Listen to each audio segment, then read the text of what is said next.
عمرك حطيت هاشتاجات كتير ومنفيش مشاهدات على الفيديو؟ في الفيديو ده هعرفك ازاي تختار هاشتاجات صح بالذكاء الاصطناعي علشان فيديوهاتك توصل لعدد كبير من الناس ويزودوا مشاهدات بطريقة سهلة. ناس كتير بتوقع في نفس الغلط، يا اما تحط هاشتاجات ملهاش علاقة بالفيديو، يا اما تنسخ هاشتاجات من فيديوهات تانية، يا اما تحط 30 هاشتاج مرة واحدة، وده كله بيخلي الفيديوهات مش بتوصل للناس المهتمة فعلا، واليوتيوب ما يفهمش محتوى الفيديو صح.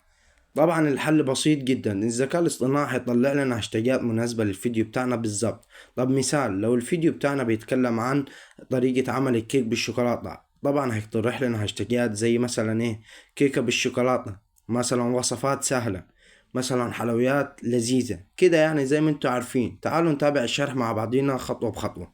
كل اللي هتعملوه خطوة بخطوة، أول حاجة هنفتح جاكت بيجي، طبعا كلكم عارفينه، تمام، غني عن التعريف، طبعا كل الناس عارفاه.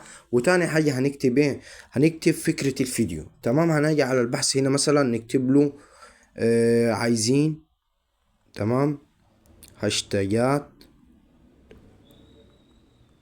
عن فكرة فيديو عن مثلا طريقة عمل الكيكة بالشوكولاتة، عمل الكيكة وخلاص، تمام. وبعتنا كده، تمام، زي ما انتوا شايفين كده هاشتاجات عمل الكيكة والطبخ، كله بعت لي كل حاجة زي ما انتوا شايفين بطريقة سهلة ومن غير ما ياخد اي وقت ومن غير ما ياخد اي مجهود. ونصيحة عليكم، تختاروا 10 هاشتاجات بس، ما تحطوش اكتر من كده، عشان اليوتيوب برضو ما يفهمش الفيديو غلط او يحسب الفيديو حاجة تانية، تمام. وبرضو زائد يقترح الفيديو على الناس التانية، تمام. نصائح مهمة ليكم، استخدم هاشتاجات الفيديو مختلفة لكل فيديو، مش كل مرة نفس المجموعة. تاني حاجة، حاول تختار هاشتاجات قصيرة وسهلة، تمام. تالت حاجة، ما تزودش عن 10 هاشتاجات في الفيديو الواحد، تمام.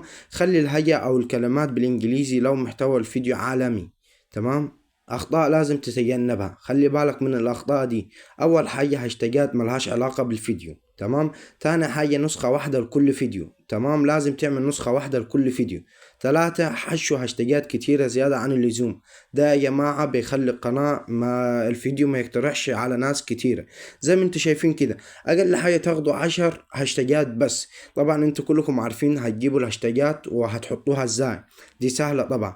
مثلا اي حاجة من دول هتجي تعمل هنا كده وهتدوس نسخ، وهتروح بعد كده تحطه على الهاشتاجات.